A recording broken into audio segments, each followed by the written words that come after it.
చెప్పి ఇక్కడికి రావడం జరిగిందండి. ఈ కులుమాల గ్రామానికి సంబంధించి 2450 ఎకరాలు బుక్డ్ ఏరియా అంటే ఈ పంట వేశారు. క్రాప్ బుకింగ్ కూడా జరిగింది. ముఖ్యంగా కాటన్ ఇక్కడ బాగా వేశారు. 1564 ఎకరాల్లో కాటన్ వేయడం జరిగింది. ఆనియన్ 250 ఎకరాలు, రెడ్ గ్రామ్ 200 ఎకరాలు, గ్రౌండ్ నట్, ఇంకా చిల్లీ అంటే మిర్చి, ఆ తర్వాత క్లస్టర్ బీన్స్, టొమాటో కొంచెం వేశారు.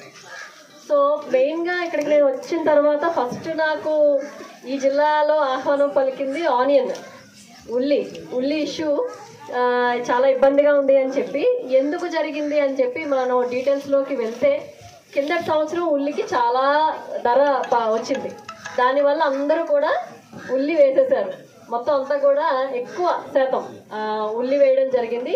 సరే వేశారు, బట్ టెక్నాలజీ వాడడం కానీ ఇంప్రూవ్డ్ సీడ్ అంటే విత్తనం మంచి క్వాలిటీ విత్తనం వాడడము, అలాగే మా వాళ్ళు ఇప్పుడు చెప్పారు, ఇప్పుడు ఆయన కేవీకే కోఆర్డినేటర్ చెప్పారు రాఘవేంద్ర గారు, చాలా విషయాలు చెప్పారు మీకు.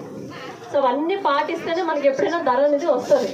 ఇప్పుడు ఆనియన్కి సంబంధించి కూడా ముందు విత్తనం మంచిది వాడాలి. అలాగే రేస్డ్ బెడ్ అంటే కొంచెం పైకి మట్టి పైన కొంచెం రైస్ చేసి దాంట్లో పండించాలి. తర్వాత డ్రిప్ ఇరిగేషన్ పెడితే ఇంకా బాగా మనకి లాభం వచ్చే అవకాశం ఉందని చెప్పి ఇలా చాలా విషయాలు చెప్తున్నారు. ఇప్పుడే మీరు విన్నారు రాఘవేంద్ర గారు చెప్పింది మీకు ఎలాగా ఈ గ్రౌండ్ నట్ అంటే వేరుశనగ ఎలా పండించాలి, ఆ తర్వాత విత్తనం ఎలాగా శుద్ధి చేయాలి, తర్వాత కలుపు మొక్కలు రాకుండా ఎలాగా చేయాలి, తర్వాత వేర్లు ఎక్కువ రావాలంటే ఏం చేయాలి, తర్వాత అక్కడ ఉన్న కాయ గట్టిగా రావాలి అంటే ఏం చేయాలి, ఇవన్నీ కూడా తెగులు పట్టకుండా ఏం చేయాలి, ఇవన్నీ కూడా చెప్పడం జరిగింది. సో అన్ని జాగ్రత్తగా వినాలి. మీరు మా వాళ్ళు మళ్ళీ మీకు మంగళవారం బుధవారం పొలం పిలుస్తుంది కార్యక్రమంలో కూడా ఇవన్నీ చెప్తూ ఉంటారు కాబట్టి జాగ్రత్తగా విని దాన్ని పాటించాలని చెప్పి కోరుకుంటున్నానండి. 50 కేజీలు విత్తనం, సో అవన్నీ కూడా మళ్ళీ మీరు విత్తనం ప్రొడ్యూస్ చేయడానికి వాడాలని చెప్పి రిక్వెస్ట్ చేస్తున్నాను. ఇవి మళ్ళీ మీకు 12 క్వింటాల నుంచి 17 క్వింటాల వరకు అంటే బాగా ఇరిగేషన్ చేస్తే 17 క్వింటాలు, మామూలుగా రెయిన్ ఫెడ్లో ఉంటే 12 క్వింటాల వరకు మీకు విత్తనం తిరిగి వస్తుంది. ఆ విత్తనం అంతా మళ్ళీ మేము బైబ్యాక్ చేస్తామండి కేవీకే ద్వారా. ఎందుకంటే 10% వరకు ఈయన ఇక్కడ తీసుకుంటారు. మిగతా 90% విత్తనాలు మీరు ఏవైతే పండిస్తారో అవన్నీ కూడా మిగతా జిల్లాల కేవీకేలతో అనుసంధానం చేసి మళ్ళీ మీకు మంచి ధర వచ్చేటట్టు కొనేటట్టు చేస్తాము. కాబట్టి దయచేసి ఈ పంట జాగ్రత్తగా పండించాలని చెప్పి కోరుకుంటూ ఉన్నాను. ముఖ్యంగా ఇప్పుడు ఇందాక వక్తలు చెప్తున్నారు క్రాప్ డైవర్సిఫికేషన్. నేను ఫస్ట్ నుంచి ప్రతిసారి ఇదే మాట చెప్తూ ఉన్నాను. ఒక రైతుకి ఒక 10 ఎకరాలు ఉంది అంటే ఖచ్చితంగా ఒక 3 రకాల పంటలు వేయాలి. అలాగే వాళ్ళకి పాడి కూడా ఉండాలి. ఇప్పుడే చెప్పారు జేడీ గారు, కంపల్సరీగా మనకి ఆవులు కానీ బర్రెలు కానీ లేకపోతే గొర్రెలు కానీ మేకలు కానీ పెంచుకుంటే అలా ఇబ్బంది ఉండదు. ఒక దగ్గర నష్టం వచ్చినా ఇంకో దగ్గర మనకి ఖర్చులకి ఇబ్బంది ఉండదు. కాబట్టి మనకి సపోర్టింగ్గా ఉంటుంది, నిత్యం ఇన్కమ్ వచ్చే అవకాశం ఉంది. కాబట్టి దయచేసి మీరు కంపల్సరీగా ఈ యానిమల్ హస్బెండరీ వాళ్ళు ఇచ్చే లోన్ ద్వారా వచ్చే ఇవన్నీ కూడా వాడుకోవాలని చెప్పి కోరుకుంటూ ఉన్నానండి. గ్రామం పేరు కైరవాడి గ్రామం నుంచి ఇక్కడికి వస్తున్నప్పుడు మధ్యలో రోడ్ అంతా కూడా మధ్యలో కొంచెం ఇరుగ్గా ఉంది, ప్లస్ నీరు కూడా బాగా నిండిపోయి ఉంది. కాబట్టి ఇమీడియట్గా నేను మా ఎస్సీ గారికి చెప్పానండి, అది R&D రోడ్ అని చెప్పి అంటూ ఉన్నారు, ఒకసారి చెక్ చేయమని చెప్పాను. దానికి ఎస్టిమేట్స్ కూడా ₹1 కోటి పైన ఎస్టిమేట్స్ కూడా వేయడం జరిగింది. సో అది ఎలాగా ఏంటి అనేది చూసి ఆ రోడ్డు బాగు చేసేటట్టు చూస్తామండి. ఈ అవకాశం ఇచ్చిన పెద్దలందరికీ కూడా ధన్యవాదాలు. Thank you.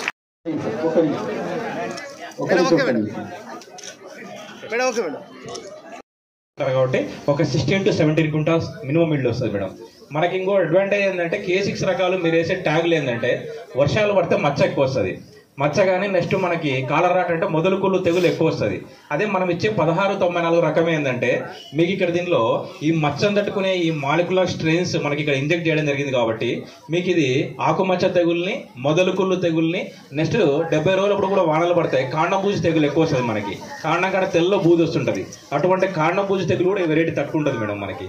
అంటే మీకు ఏంటంటే పశువులకు మేత కూడా బాగా వస్తుంది. అంటే మనకి మచ్చ తెగులు తట్టుకుంటుంది, కాండం బూజు తెగులు తట్టుకుంటుంది, నెక్స్ట్ 30 రోజులు అప్పుడు వచ్చే మొదలు కుళ్ళు తెగులు కూడా తట్టుకుంటుంది. దీనివల్ల ఏంది మీకు 2-3 ఫంగిసైడ్స్ మీద స్ప్రేయింగ్ చేసే ఖర్చు తగ్గుతుంది. First point. ఇంకొకటి ఏంటంటే మీకు అధికంగా వాన పడినా కానీ మేతకు పనికి వస్తుంది. అదే మనకేంటంటే ట్యాగులు కానీ పొద్దు ట్యాగులు ట్యాగ్ 24 కానీ మీరు వేసే K6లు కానీ మనకేంటంటే వానలు పడితే మచ్చ ఎక్కువ వస్తుంది. మన పశువుల మేత కూడా పనికిరాదు. కానీ విశేషాలన్నీ కూడా మనకి కేవీకే కోఆర్డినేటర్ అలాగే మన అసిస్టెంట్ డైరెక్టర్ ఖాద్రి గారు వివరించడం జరిగింది. ముఖ్యంగా దీనిలో ఏంటంటే కొన్ని పాయింట్స్ నేను మీరు మిస్ అయిన పాయింట్లు కొన్ని చెప్తాను. ఇది వాల్యూ చైన్ క్లస్టర్ అనమాట. ఇది అంటే 500 హెక్టార్లు మనము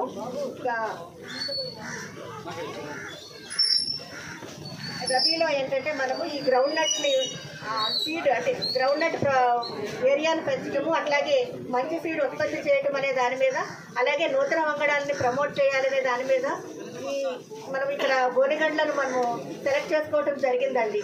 దీనిలో ఏంటంటే వ్యవసాయ శాఖ ద్వారా సెంట్రల్లీ స్పాన్సర్డ్ స్కీమ్ ఇది దీనిలో ఏంటంటే మన వ్యవసాయ శాఖ ద్వారా ఏపీ సీడ్స్ నుంచి మనం విత్తనాలు తీసుకుని ఉచితంగా ఈ ఫార్మర్ ప్రొడ్యూసర్ ఆర్గనైజేషన్లో ఉన్నటువంటి మెంబర్స్ అందరికీ కూడా ఒక్కొక్క రైతుకి 9,000 రూపాయల విలువైన విత్తనాలని మనము ఇవ్వడం జరుగుతూ ఉందండి.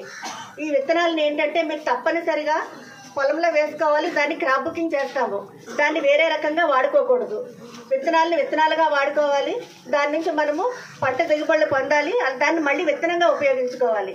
ఎందుకంటే మనం ఇంతకుముందు K6 వెరైటీ మీద శ్రద్ధ పెరగాల రైతుకి. పూర్వం నుంచి పాడి పంటలు అన్నారు కదండి, పంట పాడి అన్నారా? పాడి పంటయే కదా. మీరు అందరూ కూడా పాడి మీద శ్రద్ధ తగ్గించేస్తున్నారు. పాడి ఉండడం వల్ల ఉపయోగం ఏంటంటే రైతుకి పంటల్లో రకరకాల వ్యాధులు చెప్పారు, రకరకాల ప్రాబ్లమ్స్ చెప్పారు. తర్వాత విత్తనం సరిగ్గా ఉండాలి, తర్వాత మార్కెట్లో రేట్ ఉండాలి. విత్తనం చేయడం వల్ల ముఖ్యంగా ఏంటంటే నిత్య ఆదాయం. మీకు ఇది 6 నెలలకి సంవత్సరానికి వస్తుంది ఆదాయం. ఇది నిత్య ఆదాయం. రోజు ఆ ఇల్లాలి కళ్ళల్లో నవ్వు చూస్తాం. పాలు అమ్ముకుంటుంది, పెరుగు అమ్ముకుంటుంది, పిడకలు అమ్ముకుంటుంది. ఏది వేస్ట్ కాదు, ప్రతిదీ ఇన్కమ్ ఉంటుంది. కాబట్టి ఆ కుటుంబం బాగుంటుంది. అందులో కొన్ని పాలు అవి వీళ్ళు కూడా సేవిస్తారు కాబట్టి వాళ్ళ ఆరోగ్యం కూడా బాగుంటుంది. ఆ కుటుంబం యొక్క ఆరోగ్యం బాగుంటుంది. ఇప్పుడు మార్కెట్ రేట్లు కూడా మిల్కింగ్ అవి చాలా బాగున్నాయి, రేట్లు బాగున్నాయి, మార్కెటింగ్ ఉంది. ఒక బాధాకరమైన విషయం ఏంటంటే మన నైబరింగ్ జిల్లాల అనంతపురం ఇంకా డ్రౌట్ ఉంది. అక్కడి నుంచి విజయ డైరీకి డైలీ 1,00,000 లీటర్ల పాలు వస్తున్నాయి. మన కర్నూలు జిల్లా నుంచి కనీసం 10,000 లీటర్లు కూడా ప్రొక్యూర్మెంట్ లేదు. మేము ప్రతి మీటింగ్లోనూ ప్రతి చోట కూడా ఎన్నిసార్లు చెప్పినా కూడా మనం ఇది డెవలప్ చేయలేకపోతున్నాం.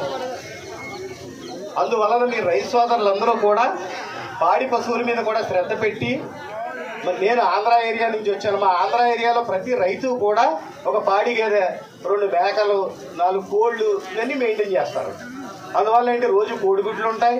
ఈ మేకలు అవి ఉంటే అవి అమ్ముకుంటే ఏదో బలులు ఇవ్వడానికి అవి కొనుక్కుంటూ ఉంటారు. ఫంక్షన్లకి కొనుక్కుంటా అంటే ఆదాయం వస్తుంది. వ్యవసాయంలో నష్టం వచ్చినా కూడా రైతు నష్టపోడు.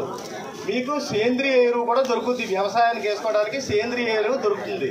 మీరు అన్ని కెమికల్ ఫర్టిలైజర్స్ వాడకుండా సేంద్రియ ఎరువు కూడా దొరుకుతుంది. అన్ని విధాల లాభం ఉన్న మా పాడి పరిశ్రమని అభివృద్ధి చేస్తున్నారు మీరు రైతులందరూ కూడా. అలా కాకుండా మీరు కంపల్సరీగా మా డిపార్ట్మెంట్ పాడి పశువుల మీద వాటి మీద కూడా శ్రద్ధ వహించి చేస్తే కనుక రైతు నష్టపోడు. వ్యవసాయంలో నష్టం